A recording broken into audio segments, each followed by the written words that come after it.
Diablo 4's open beta is behind us, and it's time to take a breath, look back, and really reflect on the experience. My name is Codiak, this is Legacy Gaming, and today we're going hands-on with our old friend the Barbarian and sharing some brutally honest impressions about this returning Diablo 4 class.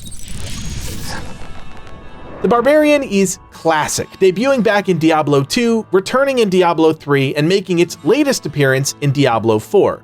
A master of arms and usually the first into battle, the Diablo development team are clearly trying to put a fresh spin on a class while still trying to keep it rooted in what makes it unique. But do they actually accomplish this? After hitting level 25 and putting in around 15 hours with the class, let's take a closer look and see how the Barbarian stacks up. Now, I want to be clear here. While we can go back and compare the Barbarian to previous Diablo incarnations, we're going to stick to our impressions of this class in this game, Diablo 4. While there may be fair criticism about how it compares to Barbarians of old, I think it's better to focus on what's to come, not what's behind us. All that being said, if you are a lifelong Barbarian and you want to share some of your thoughts, feel free to let us know in the comment section below. I'm sure you all have some strong opinions, so don't hold back. Leading up to the early access beta, I had a decent understanding of how the class would work. Engage the enemy, build fury, mitigate damage, unleash hell. And to be honest, my experience was pretty much on par with that initial assumption. The Barbarian isn't going to venture far, if at all, from other classic melee and armored classes that you may be familiar with. You'll hack and slash your way through enemy lines, build fury with those basic skills, and spend it all on damage dealing core skills. Mix in damage mitigation and crowd control elements, and you're left with a frontline bruiser capable of dealing damage and taking it in turn.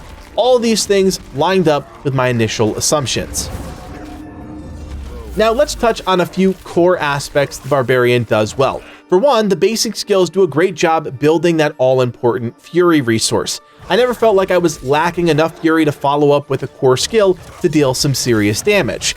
In terms of output, it does feel decent, albeit not the highest damage dealer in the game. In terms of AoE, I absolutely felt there was no group of enemies too big.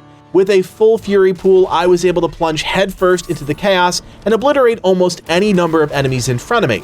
At the very least, the add clear ability of rank and file enemies was great, which then enables you to focus on the more difficult 1 or 2 enemies that usually remain. Chained attacks and combos felt fluid, and I have to say, stringing them together, the visuals are outstanding. There's no greater feeling than silencing the chaos on the screen with just a few button presses and a flurry of destruction. Damage mitigation and party buffs felt substantial, never feeling wasted or mere filler. A strategically used challenging shout or iron skin could mean the difference between retreating or standing your ground just long enough to defeat the enemy. In my mind, these are essential skills, and with that comes the responsibility of managing cooldowns for those big moments accordingly.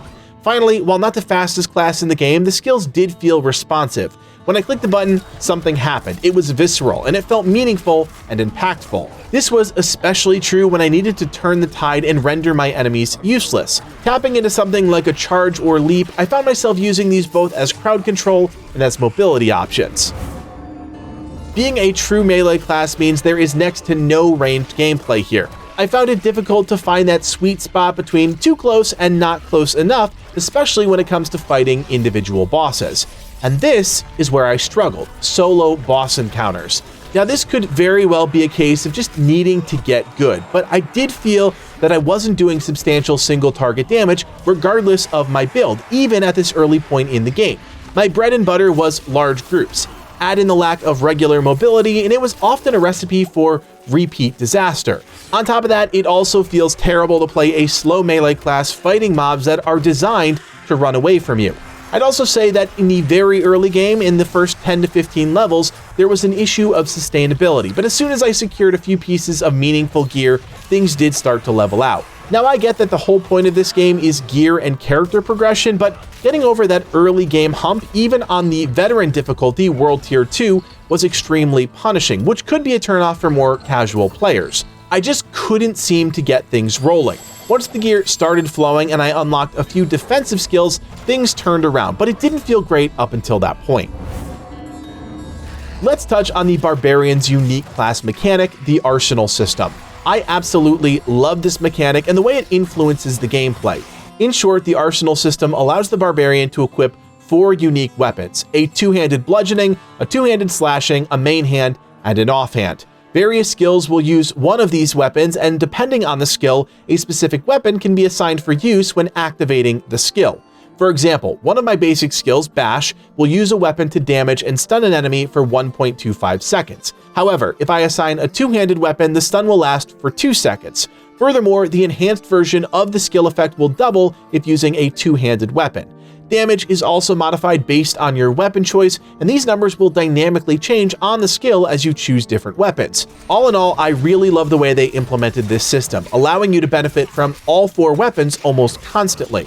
You also get some visual diversity as you engage in combat because the Barbarian can utilize its full arsenal, pun intended.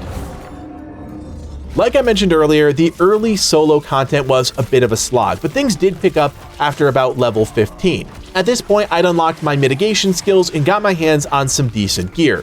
Large groups of enemies became my favorite to obliterate. This is clearly what the Barbarian skill set is designed for, and it makes sense as you're constantly on the front lines of the fight. Solo elites and bosses are where the class struggles hard, at least in the early game. With some damage mitigation, sure, I wasn't dying as much, but bosses seemed to take forever to kill, and the fights just dragged on. I'd say it was a me problem, but this was consistent across different builds and skill loadouts. On the flip side of things, what would a Diablo experience be without taking on hell with a few buddies? Hands down, playing in a party was when I had the most fun with this class. Between the 3 of us, we plowed through anything and everything, and if I'm being honest, I struggled to keep up with both the rogue and sorcerer. I definitely wasn't the fastest in the group, which is why I ended up swapping out my engagement skills like leap or charge. I realized I wasn't going to be the tip of the spear, so why waste the skill spots? However, I still found myself playing an important role, contributing more in the way of party buffs and mitigation on top of my damage. It's not really a complaint, more of an understanding of my role within a group, at least at this level. I still utilized all of my skills, just not in the same way I was playing solo. Long story short, while it required a few changes, playing in a party was way more fun. When it comes to interesting skills, let's not bury the lead. Ultimates are where it's at. They are incredible. They make you feel like you own the battlefield. The visuals are dynamic and interesting, and to bring things home, the abilities actually do some impressive damage that can impact the outcome of a fight. That being said, you may run into quite a few scenarios where an ultimate skill isn't even on your bar, so while fun to use, they aren't essential. The rest of the Barbarian's kit does a pretty good job at finding other synergies between the potential skill combinations, but I did have a few that found themselves on my bars far often than not. First is Upheaval, which devastates anything in front of the player, using your weapon to scrape the ground and fling earth at your enemies.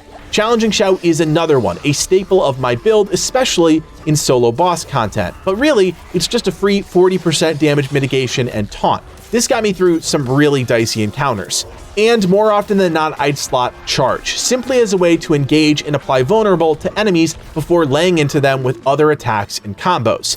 There aren't a ton of new ideas or unexpected twists in the Barbarian skill tree, just some good old-fashioned hack and slash your way to victory skills. But sometimes, that's all you need. Overall, skills were responsive, and piecing together combos felt satisfying, and luckily the Barbarian can get away with just a bit more than some of the other classes when it comes to positioning. It still hurts taking a shot or two to the face, but you'll survive. Hopefully this gives you some sense of what to expect when picking up the mantle of the Barbarian. While in the early game you may struggle, that's kind of to be expected. You're not supposed to be a powerhouse starting at level 1, but stick with it and you'll have your enemies running for the hills in no time. Friends, we hope you're enjoying our Diablo 4 coverage. While content was limited during the beta, we look forward to checking out and creating even more videos when the game goes live on June 6. As always, if Diablo is on your radar and you want more content like this, including deeper guides and eventually some fun builds, hit that like button and consider subscribing. We also plan on opening up a Diablo 4 clan once the game goes live, so if that's something you're interested in, consider joining the Legacy Gaming community on Discord.